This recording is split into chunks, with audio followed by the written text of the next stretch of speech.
All right, well, I have one more author to share with you in our last 10 minutes together. I hope you are enjoying this broadcast. If you are, could you please let us know in the chat that you are enjoying the process with a big YES. Give us a yes if you are having a good time and if you are learning not only a little bit about these books and these authors, but what it actually takes to stop wishing and get your book done. My last author is actually a two-time author. His newest book is Reclaiming the Future, How to Lead the Local Food Revolution in Your Community. I am welcoming now to the red carpet, Michael Brownlee. Hello. Well, it's great to have you on the red carpet. We're wrapping up an amazing hour. You've got a lot of great stories behind you. Let's talk about Reclaiming the Future. What's your book about and why did you write it?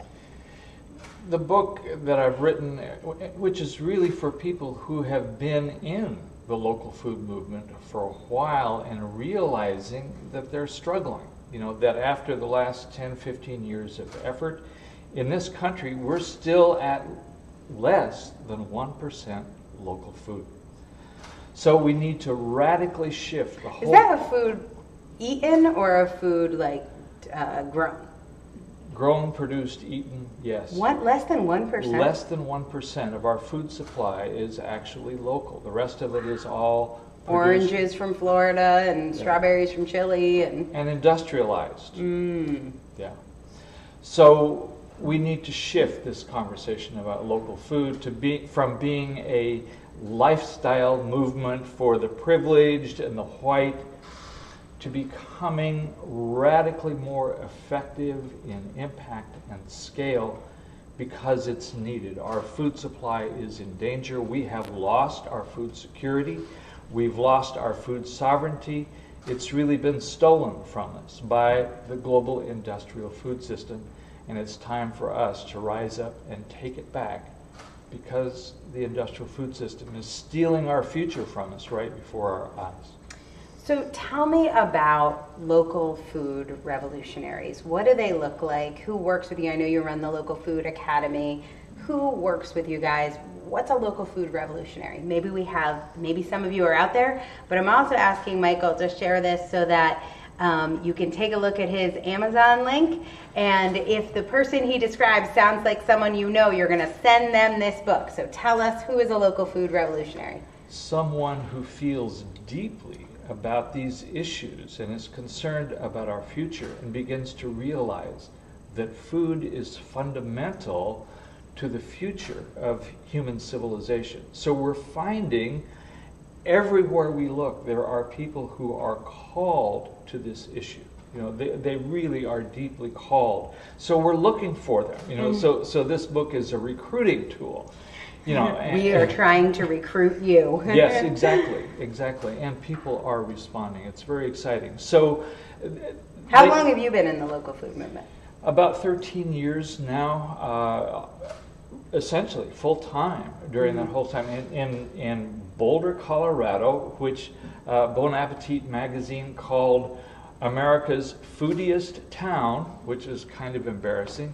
But actually, we've realized there on the front lines of the local food movement just how difficult this really is, because Boulder too. I was just going to say, do you know what percentage? It's Boulder? It's between 1% and 2%. Wow. Yeah.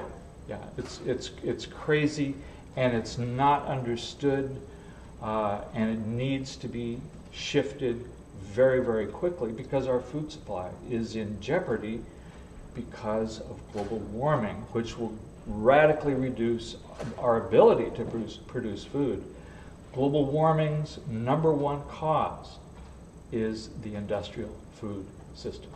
And so global warming caused by industrial food, but then industrial farming also the reason, like, it seems like it's cyclical. It is, yeah. So we're in a downward spiral because of our food system. And so localizing our food supply, building highly localized regional food sheds is our lifeboat to a resilient, regenerative future. And do you think there's a reason for people to do this, even if it's just for themselves, their family, their communities, or when you say local food revolutionary, do we have to be focused on changing the world, or can we be more focused on our family? It starts in our families. It starts in ourselves. The revolution begins right here in our hearts. But where it starts to really gain traction is in our communities. When communities decide we must localize our food supply to the greatest extent we can, as rapidly as we can, that's the moment that the local food revolution really ignites. Wow. So I'm going to ask you a couple of questions here. Alexandra from Miami. Alexandra, I liked your questions. I keep asking them. Thank you for asking us questions. She said, did you experience the feeling that this book was part of your destiny, what you came here to do? And how long from that moment did it take you to decide it was time to actively do something?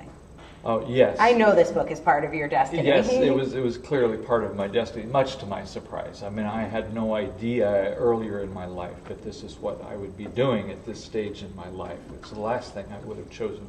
I was never an activist, I was never a community organizer, anything like that.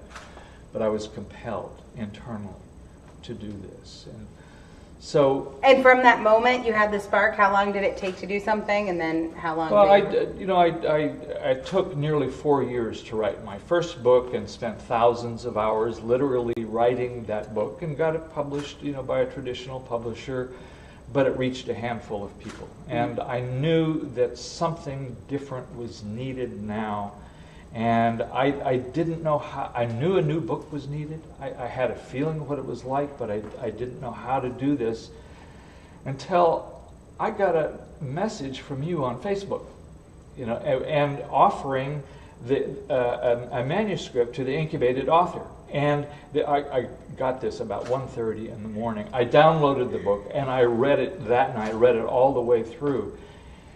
What you were talking about was how to write a book to build a movement and to fund a movement. I was hooked, So once we knew from the day we met, though. Yes, we've had a moment. We've had a moment. Yes. So this was destiny, and the process has been very powerful, much to my surprise. I mean, I kept track of how much time I spent, as you suggested, how much time I spent writing. I actually spent 44 hours writing. That's what I say, 24, it's about 24 to 48 hours, 25 to 50 hours. That's how long it takes to write a book. I didn't know it was possible to write a book in that short time. Now you know, that means you have to write more. That's right. 2 more in the hopper. Yeah. Awesome. So I am going to ask you a question from Corrine. She's from San Antonio, Texas, which is a great town. And she says, given your writing experience at the Author Incubator, what advice would you give to future authors to help us move through the process of birthing our book? The advice is really simple. Do just what Angela tells you to do. Follow the instructions. And the instructions, by the way, are in my book, The Difference. So you don't have to sign up to work with us. You can find all of them there. Did you read that book as well? Yes. Yeah. What do you think is the difference between reading my books, because you read my books, and then actually working with me? It's the personal touch. I have never experienced the level of coaching and support that I have with you. Oh, I already hugged you once, but I want to hug you again. But instead, we'll ask a question from, let's see, who will we pick? Our last question of this broadcast is going to be from Patricia. And because this may be something your local food revolutionaries have to deal with too. Patricia from Washington says, I have a fear of succeeding. Mm-hmm. How do I move past it? Get over it. What we need to realize is those of us who feel called to produce books like this are needed in the world. We cannot withhold our gifts because now is the time that they must be brought forward. Yeah, I think that couldn't be better said, and there is always a reason to play small, and a good reason. Like your friends, I'm sure you've got stuff going on. Everyone has family stuff, medical stuff, legal stuff, whatever. Everyone's got reasons not to stand up, and I think there are people, unlike me and you, who are lucky enough not to be called. They're called to long weekends and working a 9-to-5 government job and cashing their paycheck, and that's great for them. But if you're even asking that question, Patricia, I have bad news for you. You're one of us.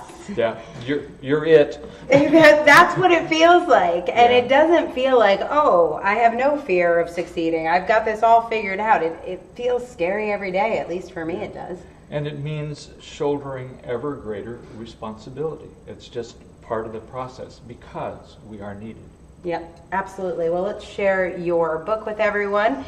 Here it is. Michael Brownlee is the author of Reclaiming the Future, How to Lead the Local Food Revolution in Your Community. You can get this book on Amazon. Share it with another local food revolutionary that you know and love. I want to thank you all for being here, joining us for the red carpet. We're going to do it again in 2 weeks because this was so much fun. If you want to know more about becoming one of our incubated authors, you can head over to theauthorincubator.com/apply. What we do at the Author Incubator is change the world one book at a time. Thanks, everyone.